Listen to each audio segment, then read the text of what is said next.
말씀의 제목은 그리하면 무너지리라입니다. 우리 옆에 있는 분에게 이렇게 인사하겠습니다. 믿고 기도하면 여리고가 무너집니다. 이렇게 인사하겠습니다. 시작. 믿고 기도하면 여리고가 무너집니다. 아멘. 우리가 너무나 잘 알고 있는 이야기죠. 여리고성 이야기. 제가 이 말씀이 참 특별히 마음에 많이 남는 이유 중에 하나는 제가 2016년에 성일교회 처음 부임했을 때 하나님 앞에 기도하기를, 하나님 참 송파가 그래도 대한민국에서 제일 부촌이고 잘 산다고 하는데 여기서 어떻게 교회를 부흥시켜야 되나요? 이렇게 생각을 해보니까 대형교회도 오른교회처럼 대형교회도 많고 또 뭐 옆에 봐도 새벽교회 있고 수동교회 있고 또 거기도 거기에 비하면 너무 교회가 규모도 작아 보이고 어떻게 해야 될까 하는 고민을 하면서 기도할 때 하나님이 어느 날 주부를 들고 이제 건널목을 건너려고 하는데 이미 감동을 주었습니다. 네가 여리고성을 도는 것처럼 네가 이 송파동에서 계속 발을 밟으며 노방전도할 때 부흥을 줄 것이다. 그런 감동을 주어서 제가 갖고 있던 주보지를 지나가는 그 여고생인가 누구에게 전해주면서 이제 전도를 시작했습니다. 물론 저는 이제 선교단체에서 노방전도를 많이 해봤기 때문에 전도에 부담감이 있는 건 아니지만, 그래서 처음에 많이 전도를 하니까 첫 해는 좀 제법 사람들이 모였어요. 그래서 좀 부흥이 되는가 싶더만 이런저런 일로 이제 시험을 당하고 침체를 거듭하게 되었는데요. 그래서 전도를 하다 말다 하는 게 참 다반사였습니다. 어떤 때는 좀 하다가 어떤 때는 그냥 쉬다가 또 일하게 되니까 또 일을 핑계로 많이 등한히 했는데, 최근에 어떤 사건을 통해서 하나님께서 그때의 감동을 기억나게 하면서 너는 네가 내가 정말 여리고성을 도는 것처럼 단순하게 나가서 네가 노방을 전도하며 영혼들을 만날 때 부흥과 놀라운 능력을 주겠다고 하지 않았느냐, 그런 감동이 있어서 다시 이제 전도를 시작하고 있습니다. 이게 어떤 결과로 오는지에 대해서 구체적으로 어떤 결과로 올지는 저는 모르지만, 근데 2010년도하고 지금 10년 뒤에 저의 모습의 차이가 있다면, 그때는 정말 생각이만 하는데 지금은 아무 생각이 없어요. 그냥 주님이 이렇게 감동을 주고 나가라고 하시는구나 해서 단순하게 나가고 있습니다. 무디는 순종은 하나님의 학교에서 가장 배우기 힘든 과목이지만, 그러나 순종이야말로 하나님을 배울 수 있는 최고의 과목이라고 얘기했습니다. 무디가 여러분 얼마나 초등학교밖에 안 나온 아주 일자 무식이라고 아주 사람들에게 놀림을 받았다고 하잖아요. 그렇지만 무디가 왜 이렇게 이대하게 쓰임 받았느냐, 유명한 일화가 하나 있습니다. 무디가 매일 전도하자고 결단을 하고 실천을 했는데, 어느 날 몸이 아파서 누워 있어서 무디가 눈물을 흘렸다면, 하나님 내가 이 결단을 못 지켜서 전도를 해야 되는데 몸이 아파서 나가지를 못하네요. 그러니까 갑자기 밖에서 비가 팍 내려서 어떤 사람이 비를 피해 교회로 들어왔는데 누워있는 무디를 만난 겁니다. 그래서 무디가 복음을 전했다는 얘기가 있습니다. 여러분, 신앙이 모든 삶을 지배하던 우리 중세 서구 사회에서 근대가 되니까 신앙보다도 인간의 이성이 앞서는 시대가 되었습니다. 그래서 이성의 판단을 최고의 가치로 여기게 되었고 신앙은 이순위가 되었는데요. 이는 분명히 인류 문명의 발전에 크게 기여를 했습니다. 그러나 인간의 이성과 자유와 인권을 최고의 가치로 여기면서 하나님을 향한 절대적인 신앙은 사실 매우 약화되었습니다. 인간의 이성을 내려놓고 말씀을 절대적으로 믿고 순종하고 순종하는 그런 신앙은 매우 약해졌습니다. 그래서 지금 여러분 결과처럼 기독교가 겉을 비우고 여러분 18세기 근대에 전 세계에 복음을 지렸던, 그리고 놀라운 이 부귀영화를 누렸던 서구 사회가 지금은 기독교가 거의 침체가 아니라 종말을 맞아가고 있습니다. 어쩌면 대한민국도 그렇게 가는 길을 전철을 밟고 있는지 모릅니다. 지난주에 우리 서광 선생님 오셨을 때 제가 선교사 숫자를 찾아보니까 2만 1,000명이 나가는데 평균 나이가 54세라고 하잖아요. 여러분 제 나이 때입니다. 그러니까 제 나이 때 젊을 때 나가서 지금 20년, 30년 조금 있으면 이제 복귀를 해가야 되거나 은퇴를 바라보는 나이가, 그 분들이 선교지의 주력이라는 얘기는 선교의 다음 세대가 아직은 많이 부족하다는 얘기죠. 그래서 저는 하나님 오늘 우리 다음의 세대를, 우리 자녀들뿐만 아니라 선교의 다음 세대에 일으켜 주옵소서.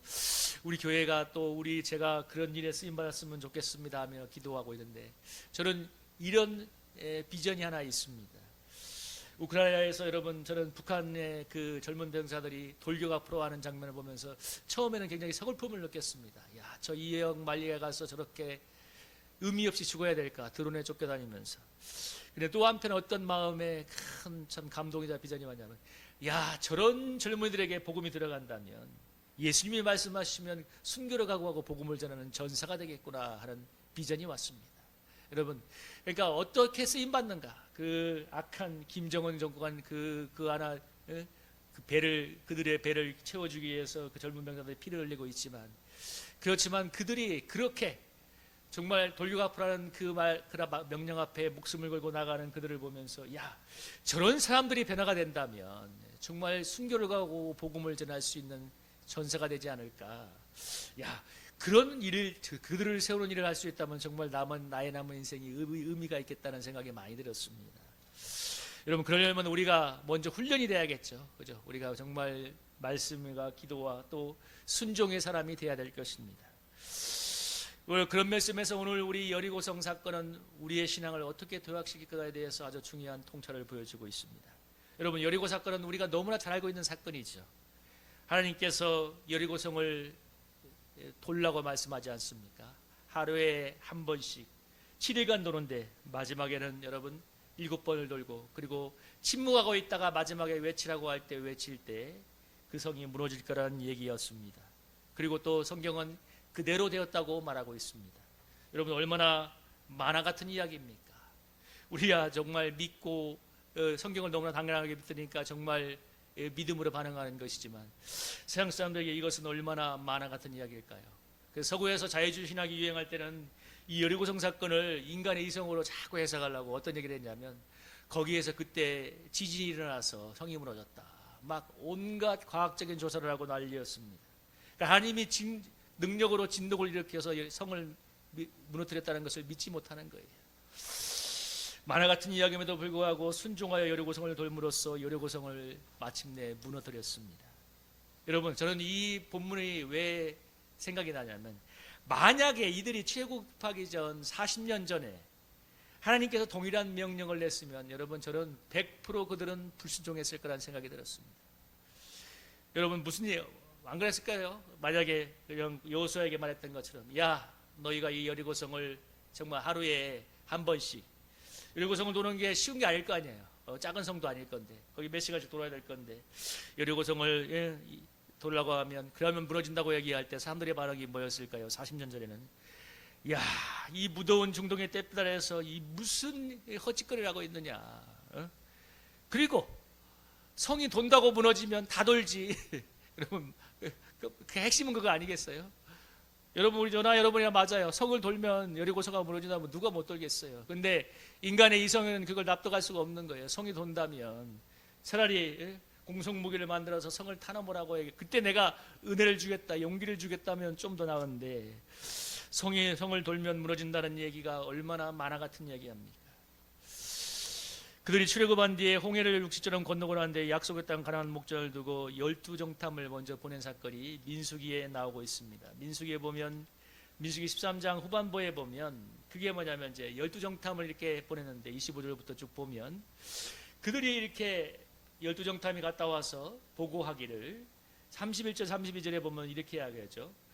우리는 능히 올라가서 그 백성을 치지 못하리라. 그들은 우리보다 강하니라 하고 이스라엘 자손 앞에서 그 정탐한 땅을 악평하여 이르되, 우리가 돌아다니며 정탐한 땅은 그 거민을 삼키는 땅이요 거기서 본 모든 백성은 신장이 장대한 자들이며 거기서 네필 무손인 안악자손의 거인을 보았다니 이는 우리가 스스로 보기에도 메뚜기 같으니 그들이 보기에도 그와 같았을 것이니라. 여러분, 12정탐이 갔는데 이게 10정탐의 얘기였어요. 여러분, 이게 거기 성경에도 보면 포도송이를 이렇게 메고 왔는데 포도송이가 너무 커서 두 사람이 이렇게 나무 옆에 깨고 갔다고 하잖아요. 정말 적과 꿀이 흐르는 땅이었나 봐요. 그런데 놀라운 일은, 그러니까 열정탐이 보고한 거는 분명한 사실이었을 거예요. 여러분, 거짓을 말했지는 않았을 것입니까? 야, 거기는 정말 안악조선 거의 사는 곳이다. 그러니까 우리는 메뚜기 같다. 그 땅을 어떻게 차지하냐, 이 얘기를 하니까 여러분 14장 1절에 보면 뭐라고 했습니까? 온 백성이 밤새도록 통곡을 하고 이스라엘과 모세와 아론을 원망하여 이르되 온 영이 이르되 우리가 애굽에서 땅에서 죽었으면 이 광야에서 죽었으면 좋았을 것을 여호와가 우리가 그 땅으로 인도하여 칼에 쓰러지게 하는구나. 그러면서 뭐라고 얘기하냐면 애굽으로 한 지간을 도와서 돌아가자, 이런 얘기까지 합니다. 여러분, 40년 전에 이런 사건이 있어가지고 하나님께서 경노하여서 민수기 14장 26절에서 33절에 보면 뭐라고 얘기하냐면, 내가 이 약한 회중에게 언제까지 참아야 되겠느냐. 그래서 뭐라고 얘기하냐면, 내가 원망하는 말을 들었기 때문에 28절에 내 말이 내 귀에 들린 대로 시행할 것이다. 너희 십자가 너희 광야에 엎드려질 것이며 너희가 20세 이상으로 계신 자들의 나를 원망한 자 전부가 갈렙과 여호수아에는 다 약속의 땅에 들어가지 못할 것이다 하면서, 너희의 20세 이상의 사람들은 다 광야에서 엎드러질 거라고 이렇게 하였고, 결국 그렇게 역사의 사건이 벌어지고 말았습니다. 그래서 여러분, 오늘 여리고성 사건을 대하는 그 사람들은 출애굽할 때 20세 이상의 사람들은 다 죽었고 갈렙과 여호수아만 살아남았으면, 모세하고 갈렙과 여호수아만 살아남았고, 20세 이전의 사람들, 그러니까 아마 나이가 제일 많은 사람도 우리 나이가 되었겠죠. 50몇 세대 됐던 사람들, 그리고 다 나머지는 전부 다 광야에서 태어난 새로운 신앙의 세대였습니다. 그러니까 애굽의 노예 근성에 찌들었던, 철저하게 애굽의 노예가 되었던 그 백성이 아니라, 다 20세 이상의 사람은 죽고 광야에서 새롭게 하나님을 경험하며 날마다 만나와 메추라기를 먹고 정말 아무것도 없는 광야에서 그 수백만 백성을 먹여 살리는 하나님을 40년 동안 경험했던 신앙의 세대가 드디어 여리고성에 도착하게 된 것입니다. 그러니까 여러분, 그때 하나님께서 이렇게 얘기하니까 그들이 뭐예요? 아무 말도 안 하고 여러분 그 여리고성을 돌고 있지 않습니까? 여러분, 우리가 한 가지 생각해 볼 것이 있는 건 뭐냐면, 우리가 여리고성 사건은 너무나 단순한 단회적인 사건이지만 이 출애굽의 역사와 여러분 비교해서 생각해 본다면, 우리가 언제 하나님의 역사를 체험하고 가난한과 같은 은혜를 누릴 수 있는가? 그것은 여러분, 단순하게 생각하면 하나님을 믿고 순종하는 건 맞지만, 그러려면 이 시간이 필요합니다. 이스라엘 백성의 20세 남자가 광야에서 다 엎드려서 죽었듯이 우리 속에 하나님을 불순종하고 자기 생각에 가득 찬 그 옛사람이 죽는 시간이 필요합니다. 광야의 시간이 필요한 거죠. 여러분, 옛말에 이 좋은 말이 있죠. 죽은 자는 말이 없다는 말이 있습니다. 죽은 자는 말이 없다. 여러분, 우리가 너무 말이 많고 핑계가 많은 것은 여러분 우리의 옛사람이 죽지 않았기 때문입니다. 그래서 저도 가면 갈수록 말이 적어지게 되는 것을 느끼게 되는데요. 그 이유가 뭐냐면, 그냥 하나님 앞에서 할 말이 없기 때문에 그렇습니다. 너무 말이 많고 핑계가 많은 것. 그래서 광야를 통해서 불순종과 불병 원망의 사람이 죽어가야 됩니다. 그런데 중요한 것은 이렇게 광야를 통과하면 하나님이 우리에게 가나안에 들어갈 수 있는 은혜를 허락한다는 것입니다. 젖과 꿀이 흐르는 땅을 허락합니다. 물론 이건 궁극적으로 우리가 죽어서 천국에 가는 것이기도 하지만, 우리가 살아가는 동안에 이 땅에서 하나님의 권능을 체험하며 형통한 삶을 누리는 것을 의미하기도 합니다. 그래서 우리는 힘들어도 광야를 지나가야 되고, 어찌하든 광야의 시험을 통과해야 됩니다. 그리고 이 광야를 지난 뒤에 치루어진 첫 번째 시험이 무엇이냐? 바로 여리고성을 침묵하면서 7일간 도는 것이었습니다. 여러분, 여기서 7이라는 숫자가 많이 나고 있죠. 7일간 돌고 마지막엔 7번을 돌고, 그리고 제사장 7명이 7개의 양각나팔을 불고 나팔을 불지 않습니까? 이 7이라는 숫자가 등장하는 이유는 뭐냐면, 히브리 문화에서 7은 하나님을 상징하는 완전수이기 때문에 그렇습니다. 그래서 여러분, 천지창조도 6일 동안 이루어지고 마지막 날 하나님이 안식한 걸로 해서 한 주일이 7일로 이루어졌지 않습니까? 그래서 여러분, 그 하나님이 만든 생체 리듬이 그런 거예요. 그래서 옛날에 공산권에서는 뭐 10주일도 해봤다가 5주일도 해봤다가 결국은 너무나 생산성이 떨어지기 때문에 심지어 공산주의에서도 나중에 이 7일간의 한 주기로 복귀했다는 말이 있지 않습니까? 예, 왜냐하면 이 일주일이란 이것이 또 주일날 쉬는 것이 자본주의 문화라 해가지고 공산주의에서 그렇게 해봤다가 엄청난 생산성 저하를 겪고 난 다음에 나중에 복귀했다는 얘기 들었습니다. 그러니까 공산주의가 고마운 일은 많이 했어요. 몸으로. 하나님이 생체 리듬을 그렇게 만든 거죠. 7일은 완전수임에도 동시에 여러분 이게 중요한 거예요. 왜 7일을 얘기하는가? 7일은 완전수임에도 동시에 온전한 순장의 분량을 의미하기도 합니다. 그러니까 완전수이기도 하고 온전한 순종의 분량을 얘기하는 거예요. 그러니까 하나님께서 그들에게 정하신 순종의 분량은 무엇이냐? 물론 40년 동안 광야 훈련도 받았지만 첫 번째 테스트는 뭐냐면, 너희가 7일간 한 번씩 돌되 마지막은 7번을 돌고 그리고 내가 명할 때 외치라는 것이었습니다. 이것이 바로 하나님께서 그들에게 원하시는 온전한 순종의 분량인 것이죠. 가나안 혼인잔치의 사인들이 돌항아리 6개를 9가지 태우듯이 온전한 순종의 분량을 채우라고 하나님께서 말씀하셨습니다. 그리고 이스라엘 백성은 여러분 아무 소리도 내지 않고 7일간 그 많은 백성이 침묵하면서 그 성을 돌았더라고 한번 생각해 보세요. 한두 명이 도는 게 아니잖아요. 수십만 수백만 명이 그거를 돌았을 것인데 어느 누구도 불평하지 않고 7일간 매일 한 바퀴씩 돌고 마지막에는 7번을 돌고 그때까지 침묵하다가 하나님께서 외치라고 할 때 외침으로써 견고한 여리고성이 무너져 내렸습니다. 그러니까 온전한 순종의 분량을 채웠을 때, 아구까지 채웠을 때 물이 변하여 포도주가 되는 것 같이 기적이 일어난 것이죠.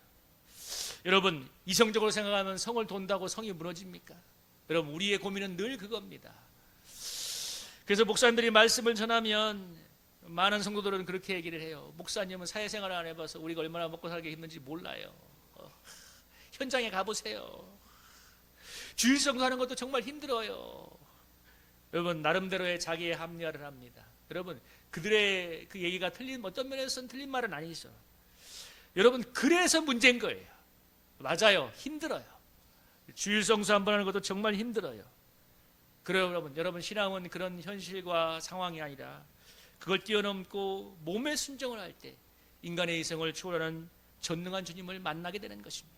근데 그 생각에 묶여있는 한 여러분 하나님을 만나지 못하는 것입니다.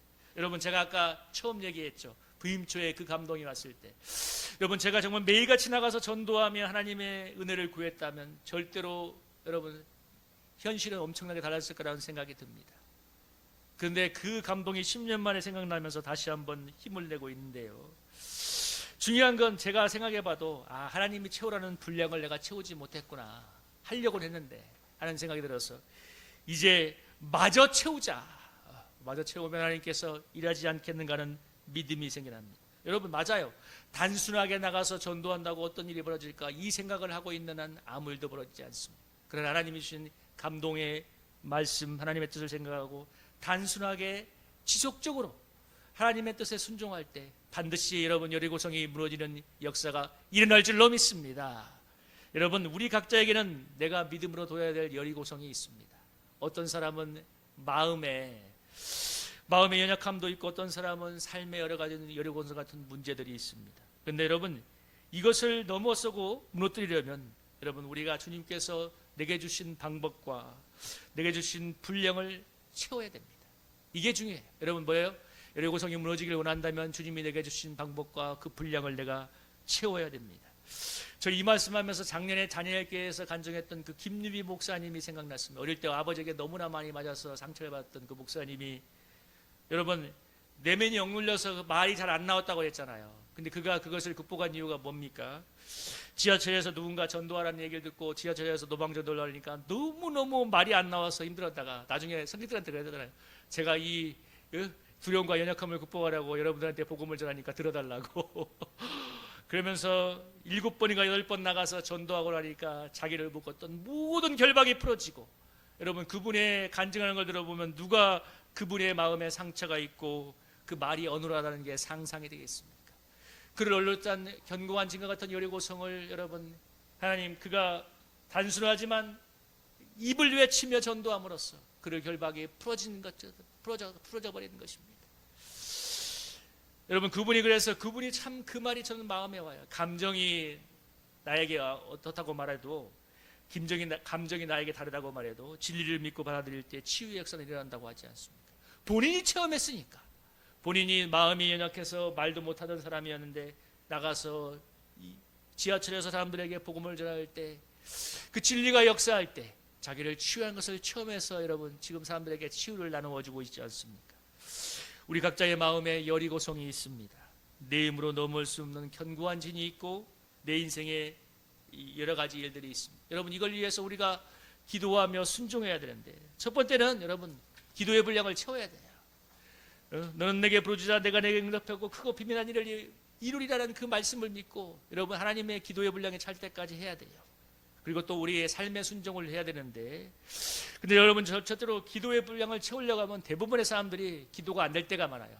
저도 그래서 지금까지 기도에 가장 강력한 훈련을 많이 받았습니다. 그럼 여러분 가장 좋은 팁을 하나 드리자면 기도가 안 될 때는 여러분 입을 열어서 찬양을 하십시오. 그리고 입술로 여러분 내기에 들리도록 입술로 기도하십시오. 이것이 하다 보면 찬양을 하다 보면 마음의 결박이 풀리고 입술로 기도하다 보면 여러분 마음의 결박이 풀리고 마음의 여리고가 무너지기 때문에 여러분 은혜의 문이 열릴 줄로 믿습니다. 이렇게 날마다 순종해서 기도하게 되면 주님이 그 분량이 짤 때 분명히 기적으로 역사할 줄로 믿습니다.